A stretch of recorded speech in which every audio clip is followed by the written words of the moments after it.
Hey guys, it's been a while since I've put together a video for you guys, and so we're kind of starting a brand new chapter, chapter 9. But before we get into chapter 9, there's a lot of little mini lessons that I need to address with you. So this will be the first of quite a few of these little mini lessons that I'm going to provide for you. So anyways, it's great to do this again. Hopefully you guys are all well.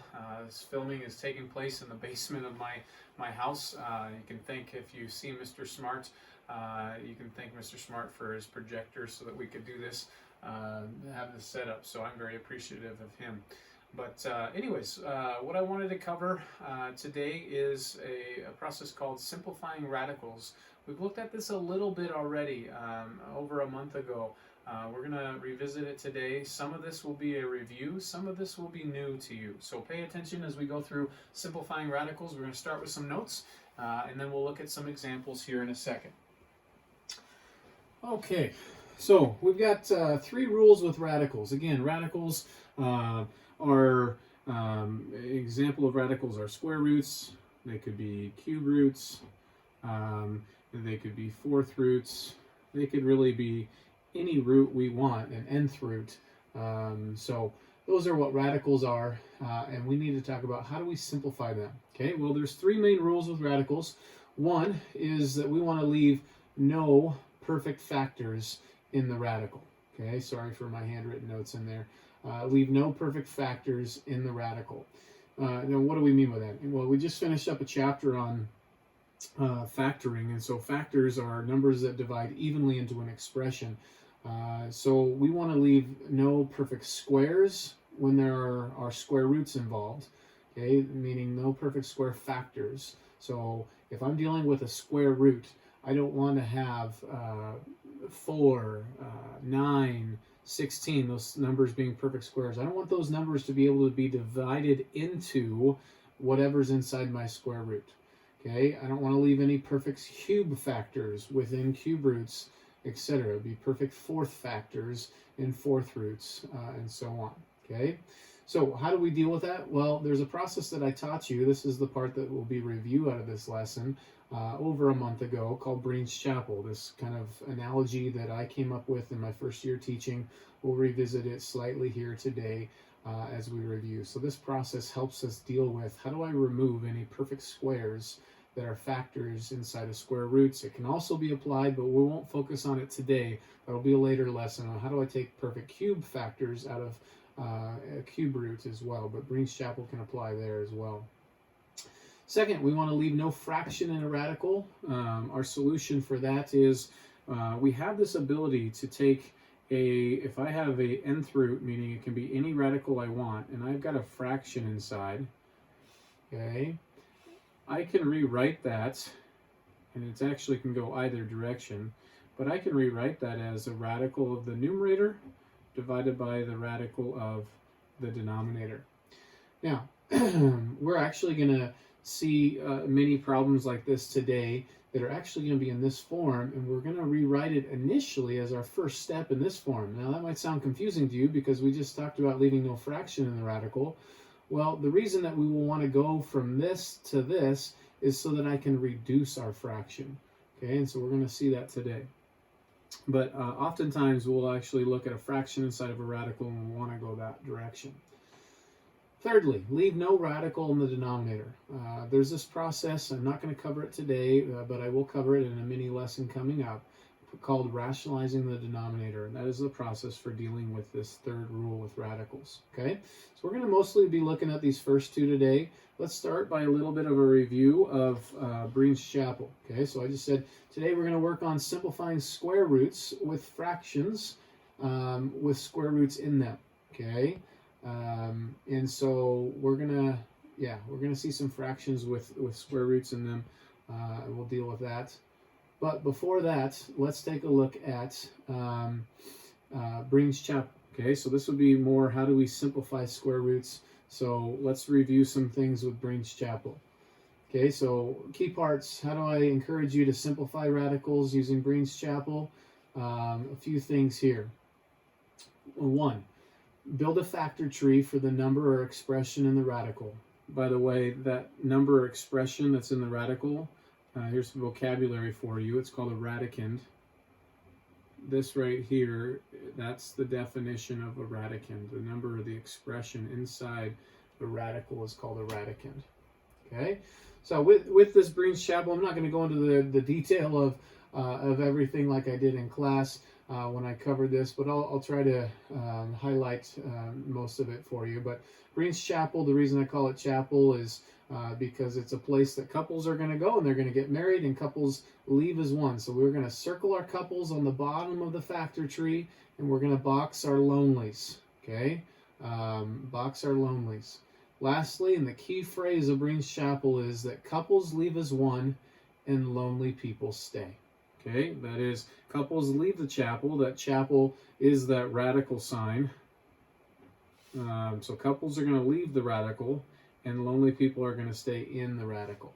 Okay, so let's take a look at some examples of doing Breens Chapel here real quick. Here are those examples. We've got the square root of 18. So if I was asking you to simplify this radical, okay, the square root of 18, your thoughts need to go to Breens Chapel. Back at the beginning of our notes, okay, leave no perfect factors in this radical. There is a perfect square, since we're dealing with a square root. There's a perfect square, namely 9, that divides evenly into 18. Now, this is a really easy example, and that it is very easy to identify that 9 is the perfect square that divides evenly into this. Now, for harder ones, that's more challenging to figure out what's the largest perfect square that divides evenly. So this is why I do this through Breens Chapel here. Okay, so we're going to go ahead and build a factor tree. That's what key part number 1 here says, is build a factor tree. So I'm going to take this number 18 and I'm going to ask myself, what divides evenly into it? There's multiple routes you could go. You could say 6 and 3. Someone could say 9 and 2. It does not matter as long as you find appropriate factors for that radicand, that number 18 in this case. And we're just going to keep going until we've exhausted all of these numbers down to perfect squares, or not perfect squares, excuse me, down to prime numbers. Okay, so 6. Does 6 break down? Yes, it breaks down as a 2 and a 3. 2 times 3 makes 6, right? Okay, and so now when we look at the bottom of this factor tree, I've got a 2, a 3, and a 3. All of those numbers are prime. Okay, so then I move on to circling our couples. I'm only looking at the numbers at the bottom of the factor tree. I'm going to circle my 2 3s. Okay, and then I'm going to box my lonelies. 2 is lonely. Doesn't have another part to it. Okay, and then I just use this this last key part here. Couples leave as one. Lonely people stay. When Mr. and Mrs. Brien got married, we left the chapel. We left, again, we're calling this radical sign the chapel. We left the chapel as one. So there is now 1 3. There is Mr. and Mrs. Aaron Brien, a united one title to us, and left lonely inside is the 2. And so we say that 3 root 2 is the simplified form of this radical. So this equals 3 times the square root of 2. Okay? I guess I wrote it on my extra sheet of paper here. 3 root 2. Okay, so let's try this now with a little bit harder of a radical, one that has a larger number. Okay, so this one's a lot harder in the sense that if you were to try to do this the way that many textbooks teach, they're going to ask you to find what is the largest perfect square that divides evenly into 392. 1, you've got to know all your perfect squares really well, and 2, you've got to be able to do quick division of them, and that's hard for a lot of students, and even myself sometimes. So that's why I like this process of building a factor tree. Okay, first easy inspection, you can tell that this number is even because it ends in an even number, and so thus, if it's even, we know that it means that's divisible by 2. So 2 times what makes 392? Well, if that was 400, that would be 2 times 200. So this is just, 8 less. So I think we're going to have 196. Of course, you could use a calculator to check here, but I believe this is accurate, that 2 times 196 makes 392. Okay? So, next. 2 is already prime. Now I got to break down 196. Well, I know that 196 is also even, and so I know that 2 will divide into it. Again, if that was 200, which it's really close to, I know that my answer would be 100 here, right? But it's not. it's a little bit less, and I think you'll find that 98, 2 times 98 makes 196. All right, now we're getting into more manageable numbers. Once again, we can say that this is 2, and 98 cut in half. It's really close to 100 cut in half. That makes 49. Now, we should all know something about 49. 49, hopefully you recognize as being a perfect square, and that's 7 times 7. Okay, so now if you look at all of the numbers again at the bottom of the factor tree, you've got a 2, a 2, a 2, a 7, and a 7. All of those numbers are now prime. Okay, so we're at the spot now where we're going to circle our couples and box our lonelies. Well, we've got a couple of 2s. It doesn't matter which couple of 2s you circle up, but we have a total of 3 of them. 1, 2, 3. And so when there's 3, we just have to choose 2 of them to be our couple, and the other one is a lonely. Okay, so we've circled our couples and we've boxed our lonely. And then we also have the 7. So this is then that example of Breens Chapel where I call this a double wedding. I've got multiple couples at this chapel right now. I've got a couple of 2s and a couple of 7s. So we're going to have a dual wedding. And so we move on to this third key part. Couples leave as 1, lonely people stay. Okay, so if our couples are leaving, then there's a couple of 7s that are going to leave as 1. Leave as 1, 7. There's a couple of 2s that are going to leave as 1, 2. And then we have a lonely inside the chapel, 2. Okay, now this does not make 72 root 2. This, because who says that I had to put the 7 before the 2? And then someone would say, well, is it 27? No. Well, if you think about it, all of these numbers are all factors. What we just created was called a prime factorization. Factors are held on by multiplication. So this needs to be a multiplication in between the 7 and a 2. And 7 times 2 makes 14. So you have 14 times the square root of 2. This is the simplest radical form of this radical right here. Okay, so again, if you were to do this the textbook's way, you'd have to know that 196 is actually a perfect square right here, and that was the largest perfect square that divides evenly into 392. Okay, so wonderful. A couple things to mention before we do this last one that has variables. What if this 2 wasn't here? What if all I had was 2 pairs of couples?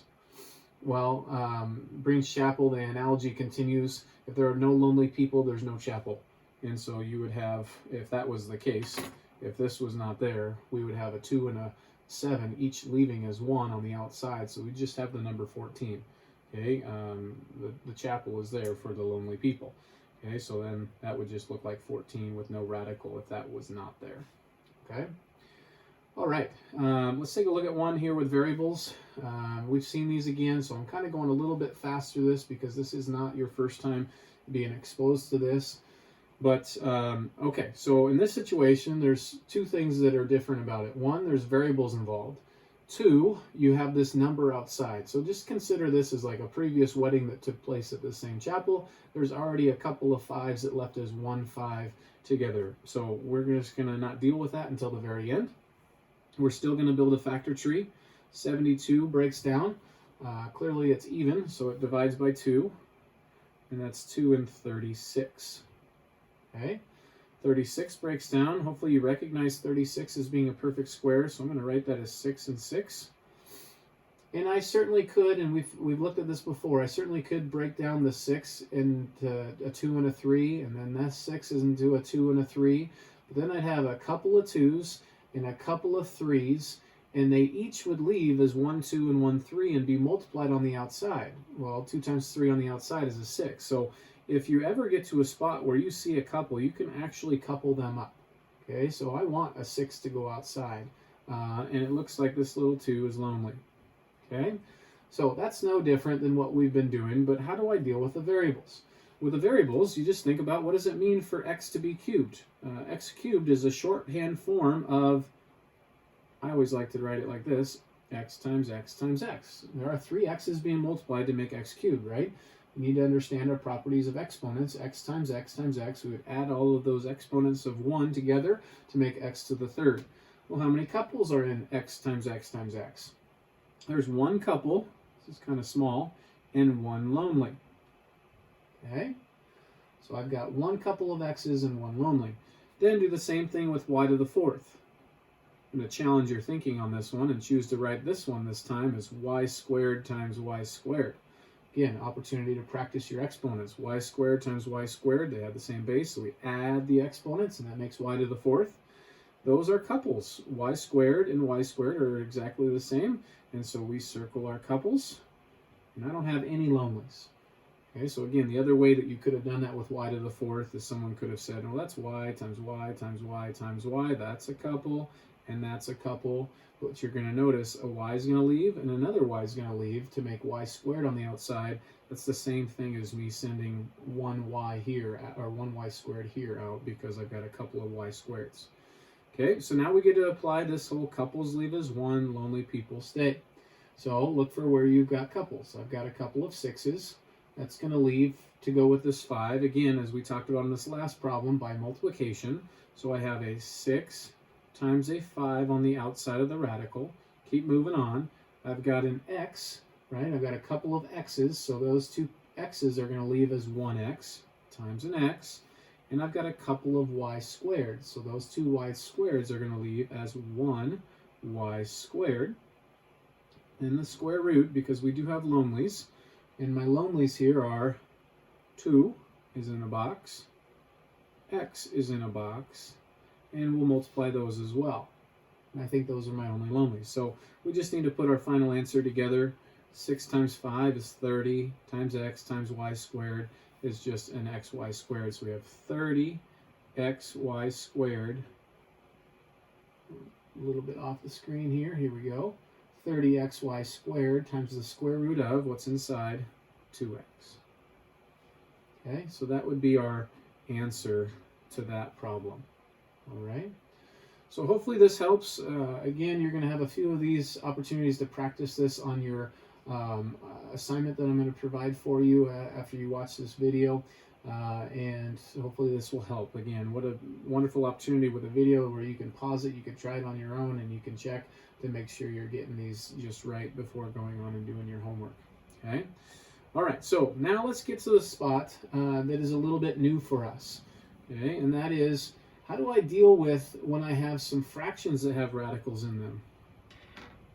Okay, so let's now look at how to handle some fractions with radicals in them. With the examples that you're going to see today, there are really three main things for you to keep in mind. Okay, one, it's okay to leave a radical in the numerator. All right, it is perfectly fine to have radicals in the numerator. Again, numerator, hopefully you're familiar with that terminology. That's the upstairs, the top part of the fraction. We can have radicals in that spot, as long as it doesn't need to be simplified with Breens Chapel. So that process that we just did, anytime you leave a radical in your final answer, you need to do the Breens Chapel on it to make sure that it is in its simplest form. Okay? So, but we can have radicals in the numerator. Second, try to get your denominator to be a perfect square. This is kind of key in this. Try to get your denominator to be a perfect square by rewriting as a single fraction within one radical and then reducing our fraction. Okay? Try to get your denominator to be a perfect square by rewriting as a single fraction within one radical and reducing your fraction. This is dealing with exactly what we said earlier here, where if I have the nth root of a divided by the nth root of, well, really, let's just keep it at square root. So we've got no n there. The square root of a divided by the square root of b, okay, that this is equal to the square root of a over b. So try to rewrite it as a radical with one single fraction inside, and then we're going to work on reducing this fraction. We want to reduce it in such a way that this b value, this denominator, becomes a perfect square. Because when that's a perfect square, and then I go back this direction with it, I now have a square root of a perfect square, which is a non-radical number. So I would be getting rid of my radical in the denominator, which is something that we have to do. Okay, remember, one of our rules of radicals right up here, number 3, is to leave no radical in the denominator. So that's why we're doing that. All right, so we'll look at a couple examples of this, so this should make a little bit more sense. Let me just finish with the notes here. If the numerator and the denominator are square roots of perfect squares, just simplify them. Okay, so sometimes I get students that'll ask a question that ends up being honestly one of the easier ones. If you can take a square root of the number that you have in the numerator and the square root of the number that you have in the denominator, just do it. And that likely is how you just finish the problem. All right, one important note before we move on and look at some examples, and that is in a later lesson, we're going to look at another process that's called rationalizing the denominator to help remove the radical in the denominator when these three things don't seem to help.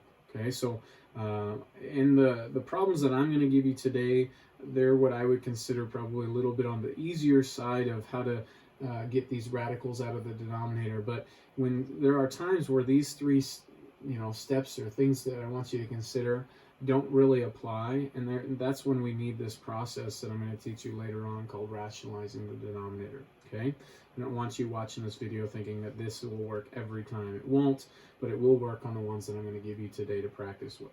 All right, so let's take a look at some examples. So here's what we've got. Okay, so again, how do we handle fractions with radicals in them? So I've got a radical divided by a radical, so this is a fraction with radicals in them. Okay, so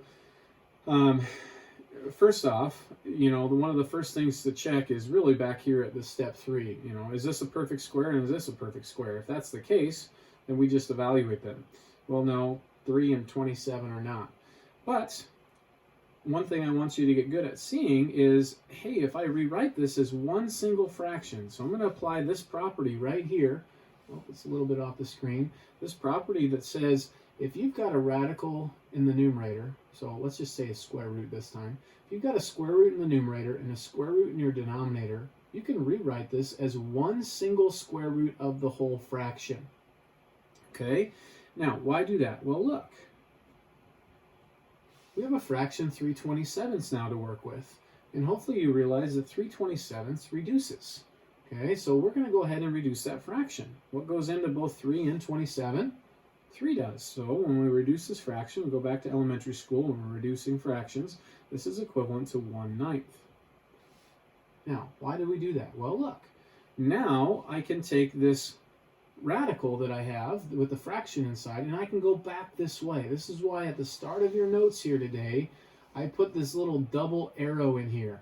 We're going to want to be able to go back and forth between these two expressions. Okay? So, now I'm at a spot, because 9 is a perfect square, that I want to go back and say, well, that's the same thing as the square root of 1 over the square root of 9. And this is where we can apply this third principle right here. If both the numerator and denominator are perfect squares, then just simplify them. What's the square root of 1? What times itself makes 1? 1 does. What times itself makes 9? 3 does. And there is our answer, 1/3.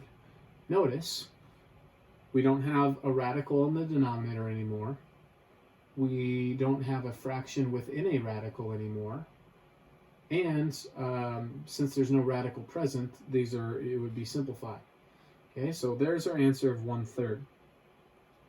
All right, let's try this with a slightly different question. I tried to give you some variation in the sample problems here, and that is the square root of 12 divided by the square root of 4. Okay, well, there's 2 ways of doing this. Let me show you the easiest way. The easiest way is to do like we did on this last problem and rewrite this as one single radical with the fraction inside. And what do you notice about 12 divided 4? Hopefully you're all saying to yourself, well, that's 3. Yes, so then I have the square root of 3. Okay, and this ends up actually being just our answer. The reason we know it's our answer is this as a fraction would be the square root of 3 over 1, right? Anything is itself over 1. I'm allowed to have radicals in the numerator. I just can't have them in the denominator in our final answer. And root 3 does not simplify with Breens Chapel. 3 is a prime number in and of itself, and so this is in its simplest form. So that's the fastest way. The other way that some could do this, and this would be fine if somebody did try it this way, is if they said, well, no, I want to do it this way. I see that root 4 is a perfect square. So I know that the square root of 4 is 2. Well, then they're left at that spot. Okay?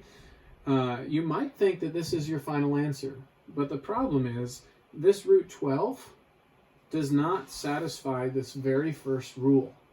Leave no perfect factors in the radical. Perfect squares with square roots, perfect cubes with cube roots as factors. So what are we talking about? Well, just do Breens Chapel on this radical. Again, hear me very clearly. Anytime you have a radical in your answer, your last thought should be, can that simplify? Can I do Breens Chapel on that? Well, let's think. If I were to, off to the side here, take root 12 and break it down, what is a factor of 12? Well, isn't 4 times 3? Those are factors. Break down the 4, 2 times 2, and there I have all prime numbers at the bottom of this factor tree. So this is 2 as couples and a 3 that's lonely. So let me rewrite root 12. Rewriting root 12, just like the previous examples that we went through, would be to say that that's 2. There's a couple. Couples leave as 1, and there's a lonely 3. So 2 root 3, all divided by 2. Now notice that in this fraction, you have a common factor of 2 upstairs and down. Those will need to divide out, just reducing your fraction to root 3. And notice, those are the same answers. So this would be an appropriate way to go about this problem, but this actually ended up being a little bit longer, but it doesn't matter to me which way you would choose. All right, let's look at one last one, and that is this square root of 10 divided by the square root of 8. Well, some things to look at is this a perfect square? No, it is a perfect cube, but I'm not dealing with a cube root, I'm dealing with a square root. So let's go ahead and see what happens if I rewrite this as one radical with a fraction inside. Well, this would be the square root of 10 eighths. 10 eighths, can that reduce? Needs to be your thought. Sure, it reduces as, take a factor of 2 out of each of those, 5/4. Okay, the square root of 5/4. Well, let's go ahead and apply this property right here. Okay, this one that we just dealt with right up here. Where is it? There it is. Okay, where I've got a single radical with a fraction inside that I'm now going to split apart. And the reason I want to split that apart is I now have a perfect square in my denominator. So this equals the square root of 5 divided by the square root of 4. And what do I know the square root of 4 to be? The square root of 4 is 2. So you now have 2 in your denominator, and you have a square root of 5 in the numerator. So let's do our different checks. Do we have a fraction inside the radical? No, in the radical I just have 5. This 2 is not currently in the radical. Do I have a radical in my denominator? No, I just have 2 in the denominator. And then, again, if this is going to be my final answer, this has to satisfy Breens Chapel in order to simplify radicals. Well, 5 is a perfect, not a perfect, I keep wanting to say that. 5 is a prime number, so we are good there as well. So this is our final answer. The square root of 10 divided by the square root of 8 is the same thing as the square root of 5 divided by 2. Okay? So hopefully that helps. Once again, I'm going to go ahead and provide a assignment for you to continue to practice these types of problems where we're simplifying radicals and we're working with radicals and fractions in there as well. So once again, hopefully this helps. I hope you're doing well. Please reach out to me if you have questions as you're working through this next upcoming assignment. Stay safe. All right. Till next time.